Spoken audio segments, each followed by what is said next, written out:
So today we're going to talk about one of my favorite fragrances of all time, without question.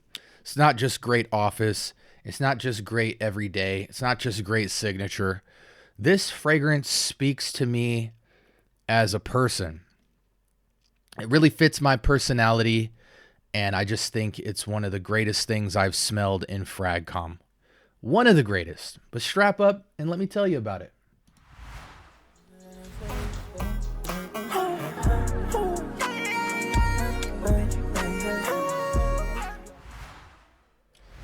Without further ado, welcome to the Scent Bubble. I am your host for the evening. Now, this fragrance is special to me, guys. And so exploring its various renditions was a must for me because I don't know what it is, guys. I wish I could come up here and tell you guys, it's the notes. I wish I could tell you, it's the most specialist blend I've ever seen, and in my experience smelling a lot of fragrances, this fragrance lacks a lot of the qualities that other fragrances have. But for some reason, it was love at first sniff for me. And I just am so drawn to this DNA, and there's not a lot of it out there. And I just appreciate it so much. From the house of Tom Ford, we have Grey Vetiver Parfum. Now, I have been smelling Grey Vetiver and wearing Grey Vetiver Eau de Toilette. I'm not sure if they have an Eau de Parfum because the Eau de Parfum looks like, if you go on Fragrantica, it's going to show you Grey Vetiver Eau de Toilette, then it's just going to say Grey Vetiver, then it's going to say Grey Vetiver Parfum. So I'm assuming there's an EDP concentrate, but because the EDP, if there is one, and the Eau de Toilette look the exact same, today we're not covering either of those two, so we don't really have to worry about it. But, it is just something to consider that I think there are 3 variations, even though I think the one I grew up on was the Eau de Toilette. Now, that being said, we're smelling the Parfum today. What do you need to know about the Parfum? So I went into Neiman Marcus today, and, I've been wearing the Eau de Toilette for so long that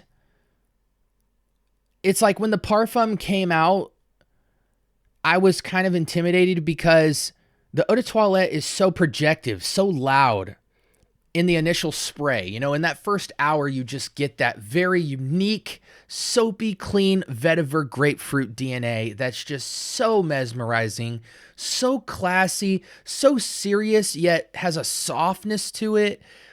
You guys know how I feel about vetiver, man. That fragrance is just absolutely special. I was intimidated by the Parfum because it is a fairly light fragrance. You have to pack the sprays on.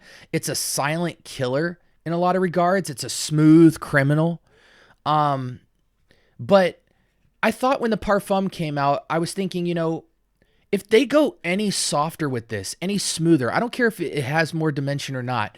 If you subdue it any more, and usually sometimes Parfums aren't as loud and projective, they're richer, they're more of a slow burn.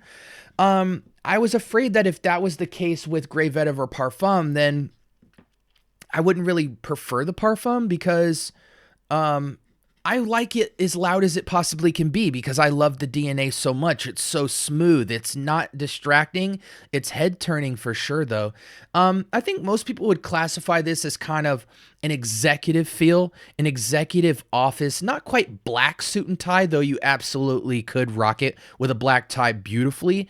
But as the name suggests, almost this kind of gray or two-tone vetiver. It's the serious, money-making executive with a two-tone to him. It's not just black and white business. It's finesse. It's gray. It's black. It's khaki. You know what I'm saying? Like, it just, again, soapy clean, but the vetiver brings this earthiness to the soapy clean flair that really adds earthy dimension, almost in the same way that Ganymede does. They're not the same DNAs at all. So don't hear me reference those 2 fragrances and think this smells like that. But Ganymede is so earthy in its mineralic suede earthiness, and Tom Ford has that going on where they've dressed up the soapy clean aspect with just a ton of super clean vetiver, and then where they edge it in a direction of allure is with that grapefruit,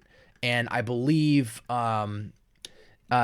saffron, I believe. I forget. But nonetheless, guys, I think soapy clean, vetiver, grapefruit, those are the main components to the fragrance, and it's just alluring. I absolutely love it. Now, what do I think about the Parfum? My initial thoughts with it was that it was lighter in projection to the Eau de Toilette or Eau de Parfum. I love the bottle more. I love that silver bullet gray chrome look to it. The bottle presentation is flawless. It smells how it looks. It dresses the part. It smelled richer in a very subdued way, but it wasn't as loud in the projection. But it's essentially the same fragrance. When you get real up close and personal to it is where it kind of feels a little bit more interesting than the Eau de Toilette. Let's take a look here at this window for a second. I would like to pull up the original Grey Vetiver.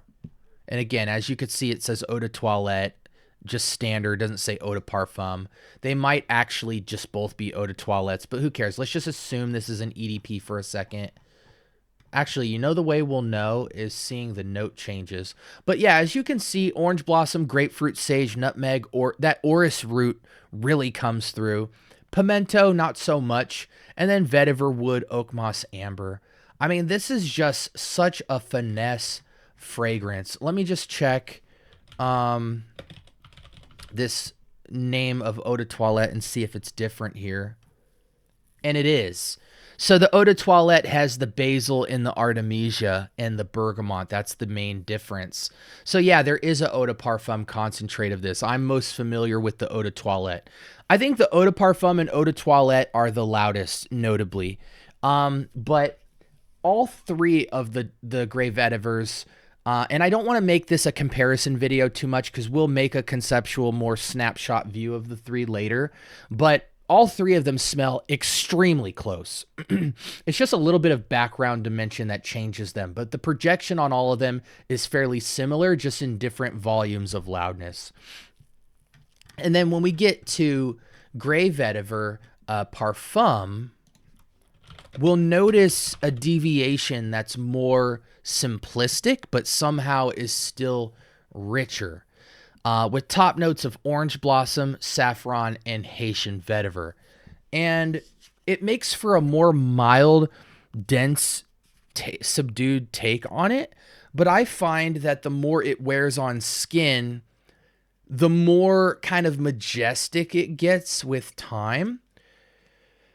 As of right now, the filming of this video, I don't know which I prefer, but I tend to lean towards the loudest representation of it because I think the DNA is so special. I don't want people to feel like they have to get super up close to me, but I feel like the Parfum might be the most work appropriate to wear just because it's not going to be as projective and loud. It's going to be that fragrance where when somebody really close walks up to you with a question or they walk by you, they're just going to be absolutely floored and wonder what the heck that you have on. Whereas the Eau de Toilette seems like the one you can go out with, you know, after work, go for drinks and everything, and a lot of people are going to be talking about you, that type of vibe. Or even just upscale casual. You're walking through a mall, you're absolutely turning heads with this fragrance. So yeah, I want to lean to Eau de Toilette, Eau de Parfum, just in terms of the projection performance aspect of it. But in terms of the background, it feels like this one might have a slight edge, but you don't lose with any three of the fragrances. Let me say that. And I think all the notes here do show up. The freshness of the white floral, the saffron bite, the vetiver twist, you know, soapy clean. It's just masterfully done, guys. I gotta say, you know, it says here the fragrance elicits a debonair masculinity, merging natural, sustainably sourced vetiver with warm orange flower and rich spices. It's not the most spicy fragrance, but it certainly has a kind of bite to it. I think the vetiver saffron combo provides this earthy, slight bite that just almost gives it the soapiness a spritz, like a carbonation effect. So that's one way to look at it as well. But man, this is a flooring fragrance, 10 out of 10 for me personally. Similar to the Eau de Toilette and Eau de Parfum, this fragrance just can't miss. The Samuels guy, what's his name? Something Samuels. It's one of his signature fragrances. It gets talked about by the community a lot. I think it's easily top 2, top 3 in the Tom Ford line. For me, it's nostalgic. This fragrance will never do you wrong. To me, in the executive, business, semi-formal, and upscale casual and up category, this is your Versace Eros with a suit on. It's just got insane versatility, insane head turning ability, signature. It checks all the boxes, guys. It checks all the boxes. There's not much else to say about this fragrance other than that it's money well spent. What's beautiful about a fragrance like this is it's only going to run you somewhere between $100 to $150, I believe, on most online platforms. I've seen it go as high as what, $200. The Parfum specifically, the Eau de Toilette's getting cheaper. Let me see if I can pull this up for you guys. What's Lucky Scent selling it for? Normally they're pretty close to retail. Let's see, Grey Vetiver. Normally I'd bring you guys on the screen with me, but we're not going to do that this time. Huh. Oh, Joma Shop has it. Yeah, so Joma Shop's retailing it at $160. This is money well spent. This is blind buy worthy. Extremely versatile.